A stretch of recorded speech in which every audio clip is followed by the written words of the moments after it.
Bonjour et bienvenue à l'heure de la bonne nouvelle. Aujourd'hui à l'émission, que faut-il faire pour être accepté par Dieu?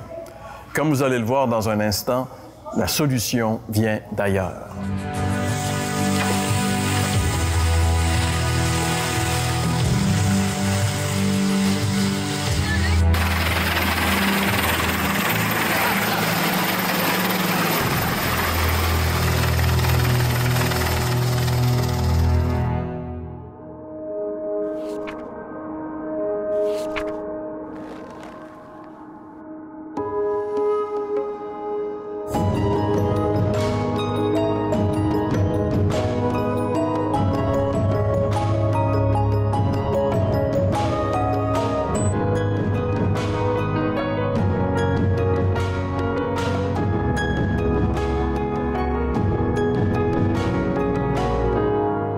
C'est toute une question. Qu'est-ce que finalement on doit faire pour être accepté par Dieu? D'autant plus qu'aujourd'hui, il y a tellement de religions qui s'offrent à nous pour nous dire, ben nous, on va vous le présenter, le vrai programme. Il y a des sectes. On fait quoi? On choisit quoi finalement? C'est pas évident. Pas évident du tout, non, c'est vrai. Parce que dans la confusion, finalement, générale, les gens se font tous une petite justice à eux autres, puis ils essaient de se rassurer là-dessus. Fait que, même si on ne croit pas en Dieu, supposons, les gens veulent réussir quand même leur vie. Devant Dieu ou devant les autres ou devant soi-même, c'est quoi une vie qui a atteint son but, par exemple? Et devant toute la multitude de ces religions puis de ces sectes-là, ça démontre aussi quand même que l'être humain, fondamentalement, il est conscient qu'il y a quelque chose qui ne marche pas. Il doit faire quelque chose pour essayer de plaire à Dieu. Oui, tu parles de secte, mais au fond, on pourrait parler de religion en général. Pour moi, c'est l'évidence qu'il y a un besoin fondamental qui est sous-jacent, puis qu'on cherche à combler. Il faut donner un sens à notre vie. Fait que, c'est parce qu'on est des êtres qui réfléchissent. Et toi, François, tu es justement allé voir les gens avec cette question-là. Oui. On va écouter ensemble Vox Pop.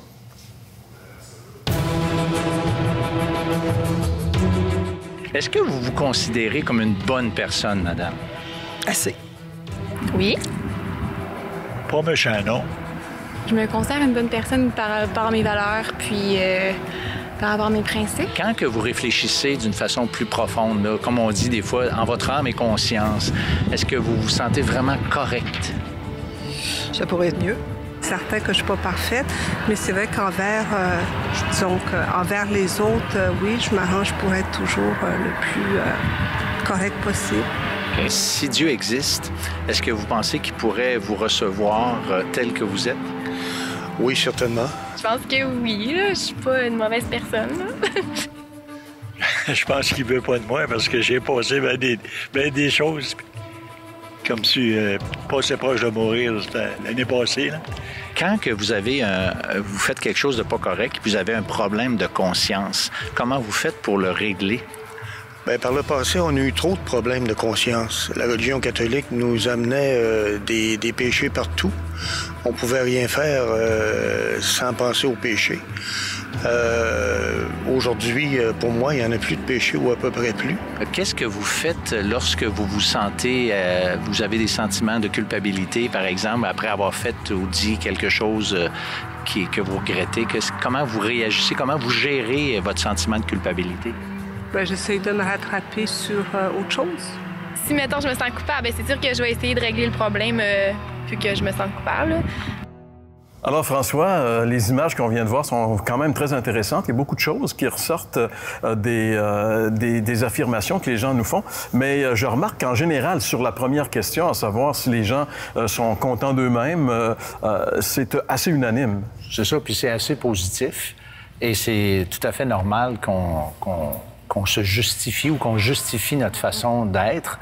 La grande question, au fond, qu'il faut se poser, c'est plutôt sur quoi je me base pour dire ou me penser correct. Oui, parce que chaque personne a son système de valeurs. Un petit peu comme la jeune fille, tu sais, qui disait selon mes valeurs, moi, je crois que je suis quand même pas si mal. Donc, il y a beaucoup de systèmes de valeurs, il y a beaucoup de religions. Laquelle dans tout ça est la bonne? Oui. Et si Dieu existe, parce qu'on pense qu'il existe, est-ce que lui-même a une norme aussi sur laquelle il accepte ou refuse une relation? Ça, c'est la bonne question. Ouais. Qu'est-ce que Dieu dit? Et c'est justement à cette question que nous allons répondre dans le prochain segment, alors que nous allons ensemble découvrir ce que Jésus a eu à dire de ce dilemme-là, à savoir la justification devant Dieu. Demeurez avec nous, on en parle dans un instant. Vous avez des questions ou des commentaires sur ce que vous venez d'entendre? Contactez-nous par téléphone ou réagissez sur les médias sociaux.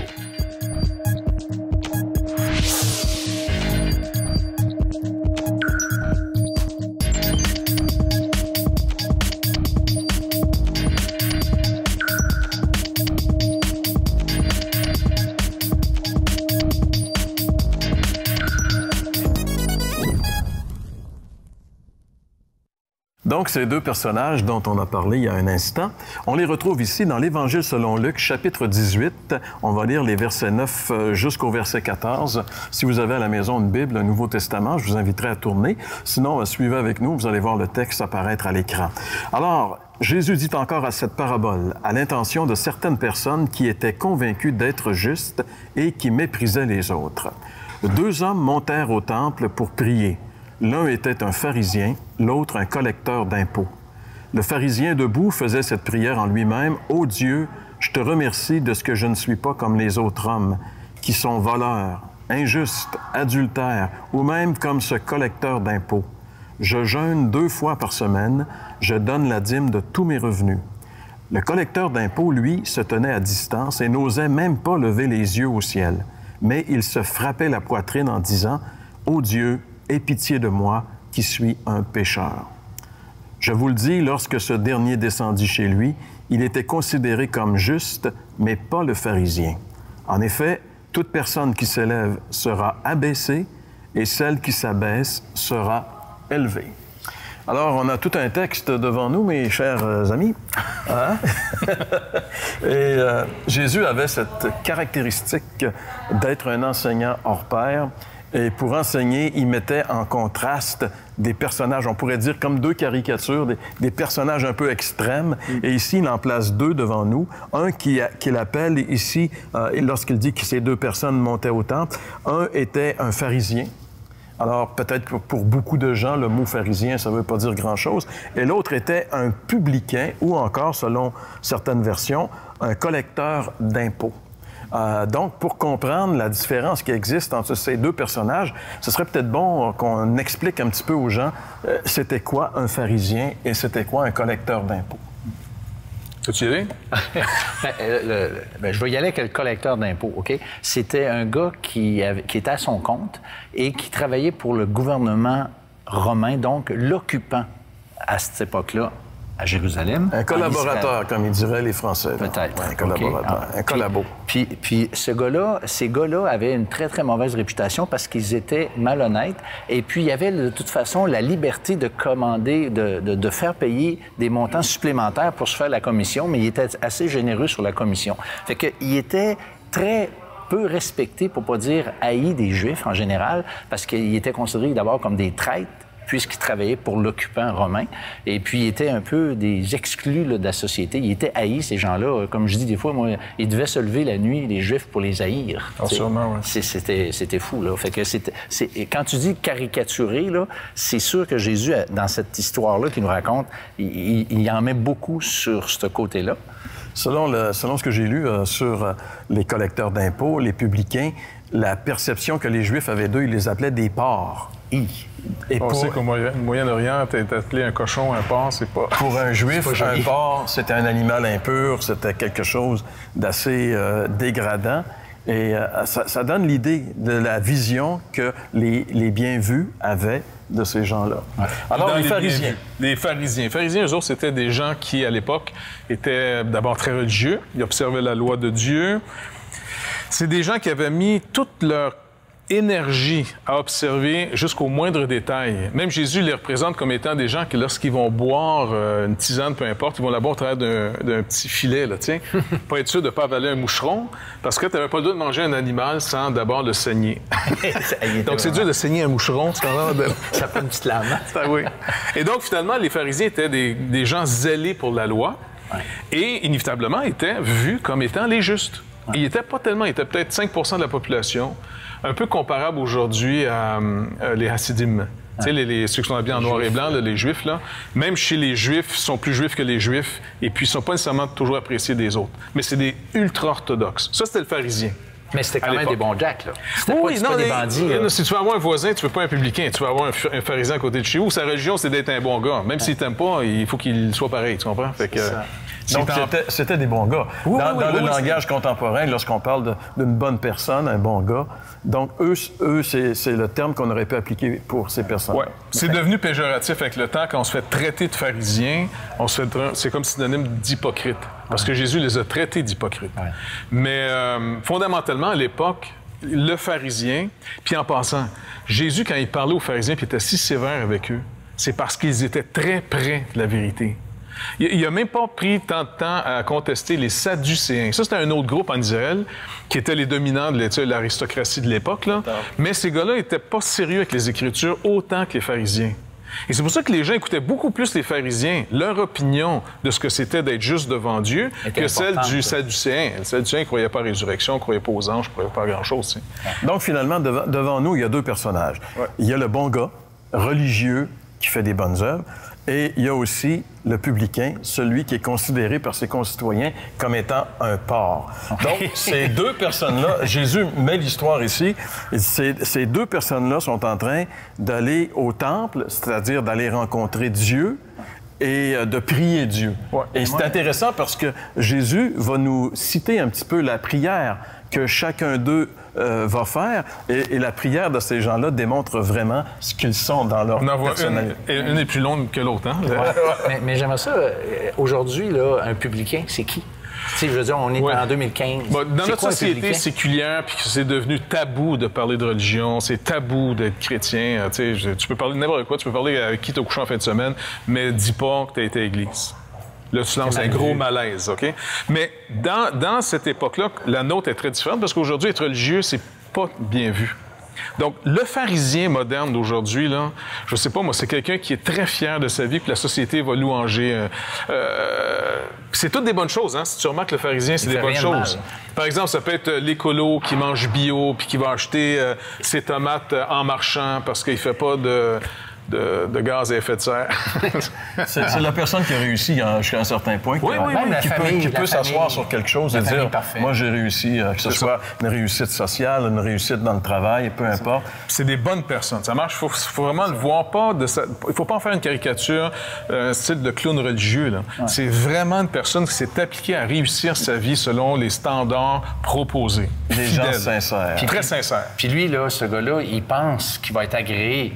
Bien, c'est sûr, parce que... Enfin, il y a quelque chose à présenter à Dieu parce qu'il a réussi quelque chose. Oui, parce que le reflet qu'il y a en plus, là, face à la société puis face à tout le système, c'est bon. Fait que lui, il est convaincu qu'il est bon. Parce que Jésus l'appelle ici, quand il introduit son histoire, sa parabole, il parle en vue de certaines personnes se persuadant qu'elles étaient justes. Donc, ce pharisien se persuadait qu'il était juste. Ouais. Donc, on a ici deux personnages. Deux prières qu'on va regarder dans un petit instant qui sont très différentes l'une de l'autre. Mais ce qui est le plus intéressant dans toute l'histoire, c'est le point de vue de Dieu, le point de vue de Jésus sur ces deux personnages. C'est ce qu'on va découvrir au retour. Vous avez des questions ou des commentaires sur ce que vous venez d'entendre? Contactez-nous par téléphone ou réagissez sur les médias sociaux.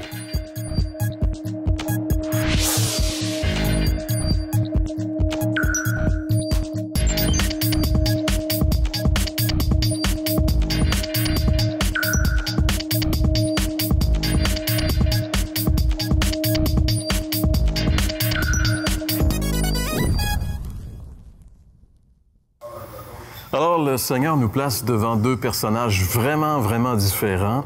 Et comme on l'a dit tantôt, c'est un peu deux caricatures, mais à travers la prière qu'ils vont faire, on voit encore les détails de ce qui caractérise leur vie. Parce que quand on prie, je veux dire, je pense qu'on parle à Dieu, donc on dit les vraies choses, là, on commence. Alors, ce qui habitait l'esprit, le cœur de ces deux personnes-là est mis à nu ici. Oui, et puis en regardant justement, comme tu dis, leur prière, ils dévoilent qui ils sont et c'est pour ça que Jésus... C'est comme si Jésus disait, regardez ce qu'ils demandent, regardez ce qu'ils disent. Au fond, il y en a un qui est arrivé au but. Le but que Dieu fixe en réalité, là, tu sais. Puis l'autre, non. Au contraire, il s'est éloigné. Pourtant, à nos yeux, il est meilleur. Ouais. Parce que lui, il n'arrête pas de parler de ce qu'il fait pour Dieu. Le gars, il tripe sur lui, là, c'est comme « je m'aime et je n'en peux plus », tu comprends? Et puis à la limite, c'est tout bon, parce que tu ne peux même pas lui dire « repens-toi », il va dire « repens quoi, des bonnes choses que je fais ». Non, mais change de vie, chum, t'as manqué le but. T'es complètement à côté du but. Moi, mais tu ne me demanderas pas d'être quand même comme ici le collecteur d'impôts. C'est un méchant, le gars. Oui, c'est vrai, mais lui, il l'a vu. Puis un médecin vient pour un malade, il vient pas pour quelqu'un en santé. Donc, si le publicain a vu, puis il a dit à Dieu, écoute, je peux juste te demander d'être patient, d'être gracieux envers moi, il a compris le but de tout ce que Dieu voulait qu'on comprenne. Je veux dire, c'est tellement simple. Mais on complique les choses parce qu'on ne veut pas avoir de l'air coupable. On ne veut pas que le besoin, finalement, d'être sauvé arrive à la surface. Bien, on veut camoufler la réalité. Tu sais, comme Jésus disait des pharisiens à un moment donné, il dit vous êtes des sépulcres blanchis, dans le sens que l'extérieur, ça paraît bien, mais il dit à l'intérieur, c'est plein d'ossements, tu sais, de la pourriture. Il y a de la pourriture à l'intérieur. Et finalement, Jésus, il vient pour toucher l'intérieur. Il sait très bien qu'on porte toutes des masques. Tu sais, il y a la personne et le personnage, comme disait un certain monsieur Tournier à un moment donné, mais on porte toutes des masques, puis on joue tout un jeu. Et puis le Seigneur, lui, à un moment donné, il joue pas. Il va vraiment, vraiment trouver la réalité. Et dans ce texte-là, il le montre très, très bien.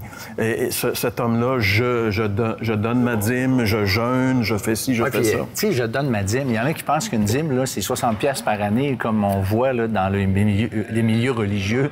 Mais la dîme, c'est 10%. C'est un gars qui gagne 50 000$ par année, là. Parce que nous autres, les pasteurs, on les aime bien, ces gars-là, quand même. C'est ça.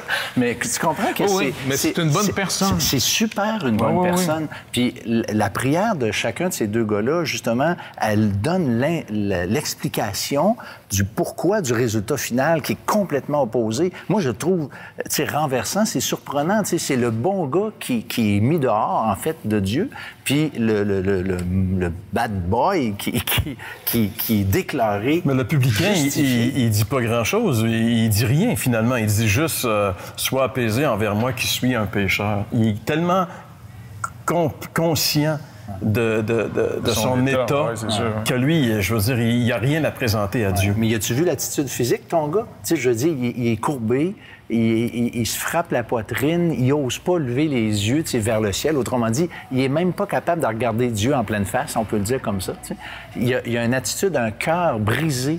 Il est déçu de lui-même. Il sait qu'il est zéro devant Dieu. Il sait. Puis tout ce qu'il a, lui, c'est d'implorer la grâce de Dieu, d'implorer ce pardon. Et le résultat de tout ça, les paroles de Jésus, il dit que c'est lui, c'est le publicain, l'homme qui n'a rien à présenter à Dieu.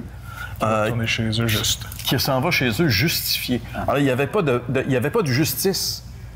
Et puis, là, il s'en va justifié. L'autre était plein de justice, puis il s'en va pas de justice. Où est le problème? Ben écoute, si Dieu veut donner de la justice à quelqu'un, il va mettre ça dans un vase vide, pas dans un vase plein. L'autre, il est bien plein. Il a même dit, si t'en manques, Dieu, j'en ai pour toi. Le but, c'est ça. Puis il faut revenir. C'est pour ça que les gens n'aiment pas quand même la première partie de la bonne nouvelle. C'est comme un médecin, quand tu vas dans son bureau, t'aimes pas entendre ou t'aimes pas qu'il te touche, puis il va essayer de trouver que ça fait mal. Pas qu'il veut te faire mal, mais il faut qu'il trouve le problème. S'il trouve pas de problème, il n'y a pas de solution pour toi. Il n'y a pas de problème. Et le problème qu'on voit ici, et le Seigneur va le résumer dans ses dernières paroles lorsqu'il dit « Toute personne qui s'élève sera abaissée et toute personne qui s'abaisse sera élevée », dans le sens que la religion nous amène à l'orgueil, la propre justice. Si tu travailles fort, puis tu fais des efforts, tu donnes, à un moment donné, là, tu es en train de bâtir une espèce de tu sais, tu t'élèves, tu t'élèves. T'es bon, t'es rendu bon. Et devant Dieu, tu penses que ça a de la valeur.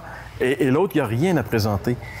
Et le Seigneur, ce qu'il veut nous enseigner, je pense, d'important dans cette histoire, c'est que qui que nous soyons, on n'a rien à vraiment présenter à Dieu, sinon notre état de pécheur, et lui demander sa grâce, finalement. Et c'est ce qu'il fait, cet homme-là. « Sois apaisé envers moi qui suis un pécheur. » Toute personne qui se reconnaît devant Dieu pécheur et qui implore sa grâce va être justifiée. C'est ça la bonne nouvelle de la grâce. C'est ça la bonne nouvelle de l'Évangile.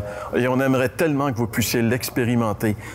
qui que vous soyez, dites-vous bien que le seul chemin qui peut vous apporter la paix, c'est de passer par la grâce de Dieu, c'est-à-dire de reconnaître, comme ce publicain, que vous êtes pécheur et que Dieu peut seul vous donner sa justice. Et quand il le fait, bien, ça change nos vies. Et dans un petit instant, on vous invite à regarder ensemble avec nous le témoignage d'une personne qui, justement, a expérimenté cette grâce de Dieu parce que cette personne-là s'est reconnue un jour comme un pécheur devant Dieu. Du plus loin que je me souvienne, je me rends compte que j'ai toujours recherché le meilleur. Vous savez, le meilleur rapport qualité-prix, la meilleure recette, la meilleure façon de faire les choses, le meilleur chemin pour se rendre à quelque part, la meilleure attitude, et j'en passe. Je me rends compte que cette quête du meilleur était vraiment une manière de pallier à mes diverses insécurités. Ça m'a apporté beaucoup de déception parce que, vous savez, il y a toujours meilleur que le meilleur.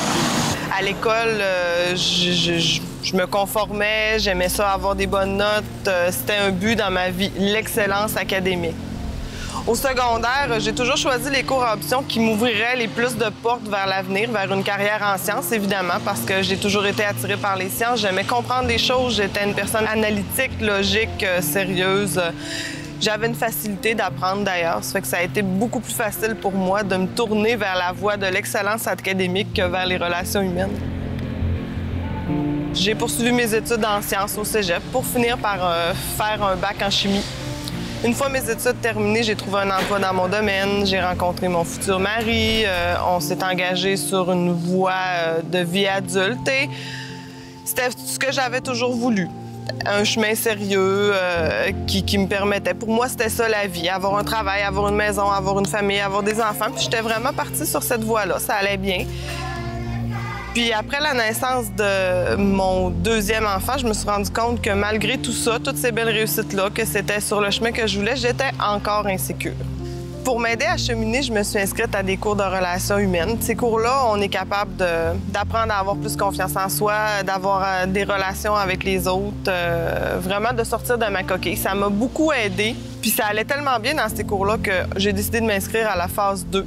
Dans cette phase-là, on abordait la spiritualité, justement comment Dieu pouvait nous aider à atteindre le but de la vie, qui était d'être heureux.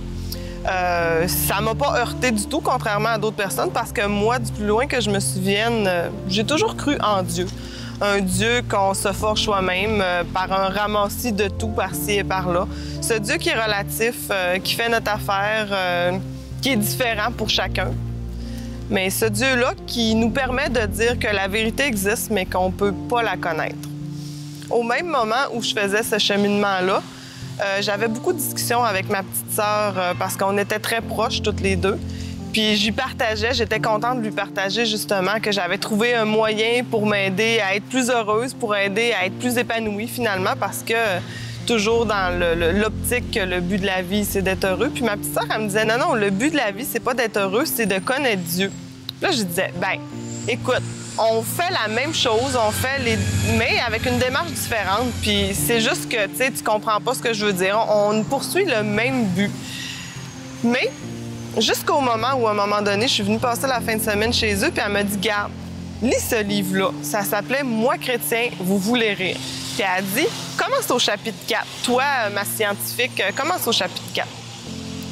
Dans ce livre-là, au chapitre 4, pour la première fois de ma vie, quelqu'un parlait de la création de Dieu, non comme une fable qu'on peut ridiculiser, mais comme quelque chose de vrai. Puis au contraire, tout ce que moi j'avais appris puis que j'avais pris pour acquis comme la vérité, la théorie de l'évolution et tout, c'était ça qui était montré comme ridicule. Ça m'a beaucoup fait réfléchir de lire ce livre-là, puis finalement, je l'ai lu en entier. La lecture de ce livre-là m'a permis d'envisager la possibilité que je pouvais connaître la vérité, chose que je trouvais impossible avant.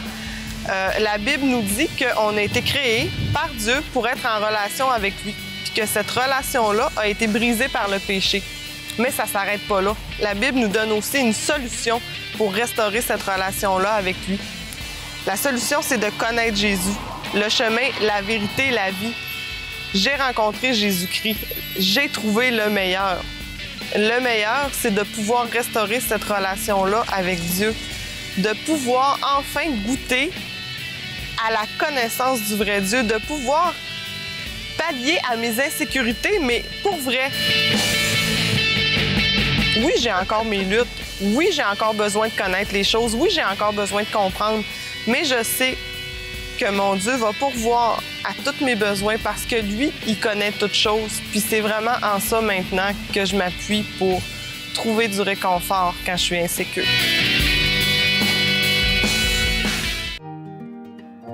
L'heure de la bonne nouvelle vous invite à participer à l'un des nombreux déjeuners de l'espoir. Ces déjeuners ont lieu dans plusieurs restaurants réputés de la province et vous sont offerts gratuitement. Pour connaître les détails concernant l'endroit, la date et l'heure pour votre région, composez le numéro sans frais 1-866-509-1319. Vous pouvez également consulter le site web www.déjeuner.org. Comme vous venez de l'entendre, cette chère Cathy a pris cette décision de venir à Jésus-Christ. Un peu comme l'histoire du pharisien, même si peut-être elle pouvait s'identifier à ce pharisien, en fait, elle a fait ce cheminement qui a fait en sorte qu'elle est devenue, en quelque part, comme le publicain. Elle s'est vue telle qu'elle était et c'est ce que nous devons aussi expérimenter.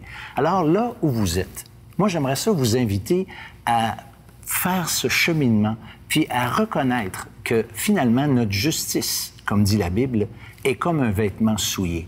Quand Dieu nous voit, Dieu ne voit pas nos bonnes œuvres, Dieu ne voit pas nos bons coups, il voit notre péché. Et Dieu veut nous pardonner. Et c'est ce qu'a expérimenté ce publicain qu'on a parlé tout à l'heure, et c'est ce qu'il veut aussi que vous puissiez expérimenter. Alors, ce que je vous dis aujourd'hui, c'est de venir à lui tel que vous êtes. Ne pas faire semblant, de ne pas apporter devant Dieu cette justice, ces bons coups qu'on peut faire, mais venir en implorant cette grâce de Dieu, comme ce publicain l'a si bien fait. Et je vous rappelle, cet homme a entendu cette merveilleuse promesse. Celui-ci descendit dans sa maison justifié. C'est ce que chacun de nous en a besoin. Et c'est ce que je vous invite à faire. Faites cette prière en implorant sa grâce. Et vous entendrez cette même parole où vous serez déclaré juste devant Dieu. Merci François, merci Jeff. Le thème de notre série cette année, c'est « La solution vient d'ailleurs ». On a eu dans cette histoire qu'on a regardée aujourd'hui 2 personnages.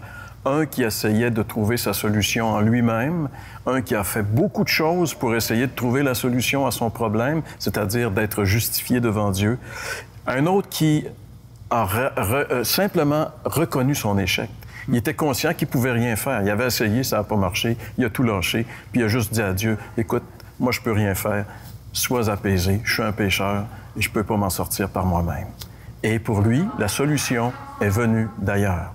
Pour vous également, la solution va venir d'ailleurs. Comme François vient de nous le dire, tournons-nous tous vers le Seigneur Jésus-Christ, implorons sa grâce et nous allons connaître cette justice merveilleuse. C'était pour aujourd'hui l'heure de la bonne nouvelle.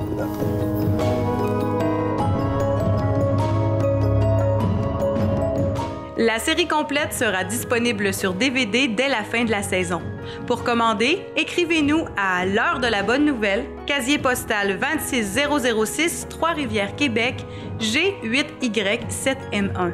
Vous pouvez également le faire par courrier électronique à info@hbn.ca.